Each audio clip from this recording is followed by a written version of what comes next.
Hey guys, welcome to another Realistic World podcast for you. We shot it out there. There's been stuff going on, so sorry about last week. We weren't able to do anything. Complications arose. Still in the middle of handling those, but hey, we had a day. We're like, you know what? We're going to do this today. So we shot out there to you guys that we're going to talk about this DSA versus MAGA. The whole point behind this whole video and why I bring this up is because the fact that we have MAGA inside the Republican Party, now we got DSA inside the Democratic Party. And why I say we, folks, is backed by popular demand. You guys have asked for him. He is with me today, folks. Welcome to the Realistic Podcast. Just try to get him in view here. Come on, Pops. There he is, folks. He is back on the channel here. Missed you. Glad to have you. And we're not drunk this time. We're not drinking anymore. Well, no, we're doing videos anyway. So this DSA versus MAGA inside the Republican Party, we pretty much still have the American values of we want elections, we want law enforcement, we want law and order, and we want the Senate and our government to be within the way it is. So having the people still a voice, and we have some checks and counterbalances, right? Right. And here we got the DSA, and what are they wanting to do? Tear apart the whole thing. Tear apart, get rid of the Senate, control who they have for president. They want to defund the Pentagon, the military, the police. And we got, what was it today? 3% of Democrats are now DSA? Yeah, 3% for DSA. I mean, what is going on here? But it's, can't cuss.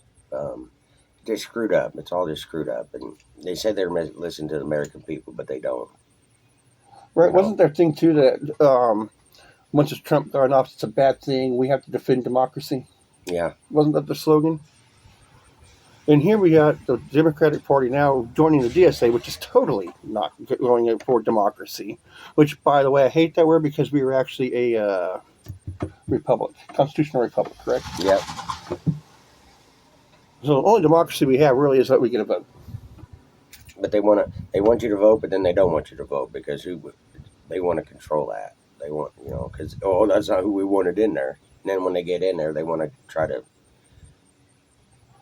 shut them up. You know what I mean? Yeah, absolutely.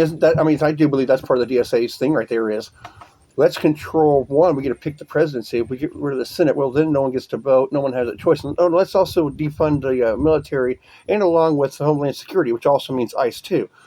Why? Because they do want those illegals in here. They do want to allow them to vote. That's one of the things too. As long as you're in the USA, you get a vote. They even allow dead people to vote.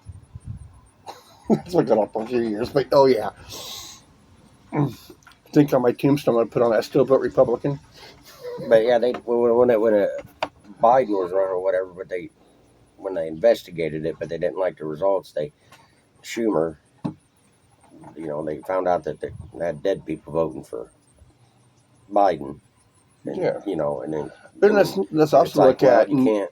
What is it? North Carolina, and I think I know there's like two other states where they found over 50,000 illegal residents. And that movie with David Spade and Chris Farley, they even made comments about it, about the dead people voting for the governor and all that in that movie.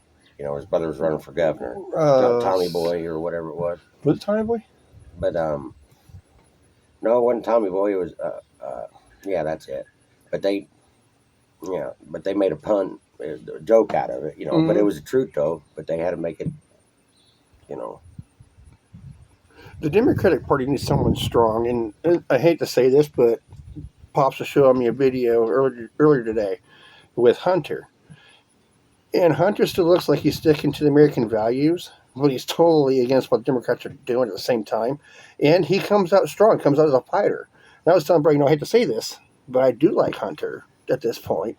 I like where he's going. I won't vote Democrat. I won't vote boring, but it's something it's a person like that Democratic Party really needs. They need some strength there. And someone who is just outspoken tells it as it is. And I do believe that's why we like Trump. And that's why we like most of the Republicans out there in the Senate. They don't hide who they are. They say what they're going to do. And they know, and we know at that point, they're going to backstab us. They're going to do what they want to do. At least they call it out. At least they're honest about it. At least they were themselves. Democratic Party seems like they know they're going to do that anyways, but they want to Schumer's sugarcoat and hide it. like his speech a week ago, that guy called him out about corruption. Just don't talk about that because you're the most corrupt son of a gun that there is. Oh yeah, Hakeem Jeffries yesterday came out and said we're going to stamp down on corruption in politics. My comment back to that was, look, Jeffries, and if Jeffries gets to see this video, hopefully he hears this. For one, no one in Congress is going to have themselves arrested, okay, for one. Not even yourself. So quit making empty promises. Quit gum banging the air with all this talk, because we know it ain't going to happen. Pretty speeches, pretty promises, but we know the Democrats are sugar-coated to where they're going to do the exact opposite, or do what they're going to do anyways without really telling you who they are and what they're going to do. And Democrats get mad when the Republicans decide to say, we shouldn't be sending money to Ukraine or anything anyway, but they get mad because, we did vote for that, but then when they want to stop doing it, then they get pissed off because they're lining their pockets with some of that money, or doing other things that they're not supposed to be doing within politics. It's like, I'm glad you brought that. It's like, so they sent the money to Ukraine during Biden's administration. Now we're helping out Israel. And kind of find out, folks, that some of that money, and actually a majority of that money that we have sent to Israel, actually comes back to the U.S. About 30 to 40% of that comes back to the U.S. But the Democrats will complain because we're helping out Israel. Well, we get some of the money back. Two, why are you complaining when you guys had your baby called Ukraine? So Trump and the U.S. have Israel. You guys had Ukraine. There's no reason to complain. There's no reason to gripe. It's just how it is.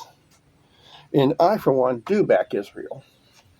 And, that we got our hands in their cookie jar and they got their hands in our cookie jar. But there's also reasons behind it why we stand behind certain countries and why we want to back certain ones. But like with Israel, gas and oil. And why do you think we're trying to do that? Even though we got plenty of reserves, we'll never run out. But it keeps that trade option open, and it does help both their economy and ours. But then, like now, that's the reason why the gas prices are so high. Well, not to mention, too, we have this pact. It's called the Abraham Accords. I don't know if most of you guys are familiar with that. But that is our defense pact to Israel, too. When they become under fire, we go and help them out. It's our own little NATO in a way. And we also have Saudi Arabia signing onto that. We have Qatar signing onto that. There's 2 other countries there in the Middle East that have signed on to the Abraham Accords. So we have this defense pact to Israel. So when someone does something in Israel, we go to their defense. And these other countries will too. Not all of them. Not all of them. Like I said, I think it's only like 4 or 5. And they have that right. You don't want, like England doesn't really want to get involved. They're involved in a small piece, but they really don't, because they don't want to lose. Nobody wants any of their soldiers to die or be involved in it. But that's one reason why they don't want to sit and support it, really, But they have to because they're England, Britain, all that. They're our allies. They're, so. But even they're not signed onto this. Well, I know that's what I'm saying. Which is crazy. You think they would, being as strong as allies as we are. But it just shows how weak the EU is. It shows how weak NATO is. Instead of standing there for Israel while Israel's getting attacked, they condemn them. Mm-hmm. I wonder if any of the countries that are inside NATO, if they got attacked, if we would condemn them for being attacked. Or if the UN would condemn them for being attacked. Let's say like Germany, for instance, gets attacked by Russia. And then people go to the defense. And then are they going to say, well, Germany's bad for defending themselves. It's bad for you guys to get in that with them because Russia's good. That's what they're doing with Israel pretty much.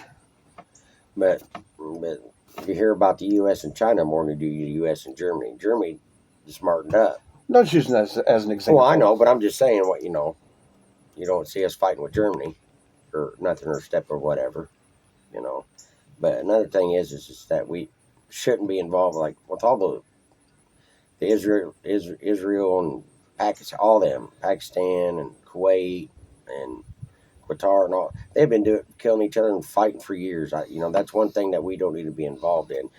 The business side and having good relations with another country, yes, but then we don't need to be helping them fight their war or be training their soldiers.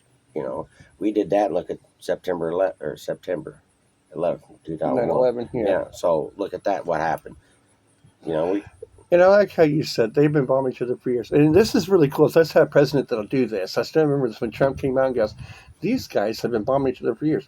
These fucking idiots know what the hell they're doing. So, But sometimes, like Trump or whoever's in office, sometimes when that shit happens, as long as our troops ain't close or they're out of there, but do it like they did when they bombed Japan and China and shit, and dropped the big boy and all that, nuke them, you know. And yeah, there's going to be innocent people that's going to die. Yes, that's in every. I mean, that's just that's a in part war of period. It yeah, just, that's happens. that's just a part of war, you know. And for all you guys right now, I'm going to shake your head going, no. It's easy to be a Monday morning couch coach, okay? It's very easy. Unless you've actually been through the shit, you don't need to say nothing, honestly. But go ahead and do your Monday morning couch coach shit. It's okay. You know, Monday morning quarterback. I think that's the actual phrase they call that. But anyways, guys, that's our inputs for this one. We'll have some more shooting at you. I can apologize that they came out late. Glad to have you back, though. Yeah, glad to be back. And like, subscribe, hit the bell button so you get reminded anytime we do a video. And also check us out on Facebook, guys. We are there too. All right. That is enough from us here, guys. Realistic World Podcast coming at you. Love you. Peace out and just stay true. That's all you know. God bless. Be yourself. Yeah.